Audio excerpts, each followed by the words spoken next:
Welcome into another episode of Fragrance Reviews here with your boy Leo. So today we have Kaaf by Ahmed Al Maghribi. So closer look for the presentation. This is an extrait de parfum with 44% oil concentration, which is kind of crazy, but I'll get back to that at the end.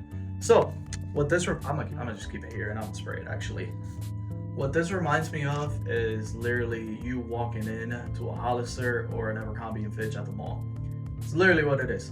You get hit with this crazy whiff of lavender, all right, in a good way, metallic, fresh, clean, easy to wear in my opinion. That's what this got going for it. This is an inspiration of Parfum de Marly's Percival, I want to say, and Abercrombie and Fitch Fierce. I have smelled Fierce, and this is definitely in that DNA, in that realm. Outside of that, honestly, I would say this is more of an NPC fragrance. That's not a bad thing. That just means that, well, you're not gonna upset people for wearing this.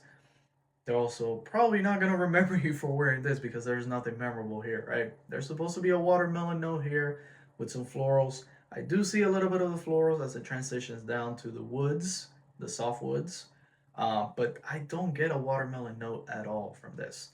Projection, it's okay. It is an extrait de parfum. It's not going to project beastly out there, right?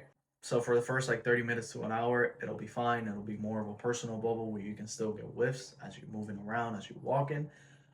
But past that hour, it's just going to sit closer to the skin. Now, longevity, that's where this disappointed me. It only lasted on my skin for about 4 hours. Today I applied this at around like 7 a.m. or so, and by the time it was like 11 a.m., I went to get a whiff of my arm, and it smelled like nothing. Now you could say, well, maybe you went nose blind. Perhaps that is the case. Perhaps I am going nose blind. There is a Brox in here, which is, notorious for making you go nose blind. However, for this being an extrait de parfum, I wasn't able to smell it after 4 hours. I'm a bit disappointed by that. The whole thing with this fragrance is that it's supposed to last a very, very long time. So now that it lasted like 4 hours in my skin, I'm like, is it really worth it? I don't know. You tell me. Final thoughts. I would give this a 6.5 out of 10. Like I said, it is fresh, clean, easy to wear, luxurious depending on who you ask. However, there's nothing memorable here. That makes me want to go about 6.5 or 7 out of 10. And add to that the fact that this only lasted 4 hours in my skin. Quite literally, yeah, I think that's a fair score.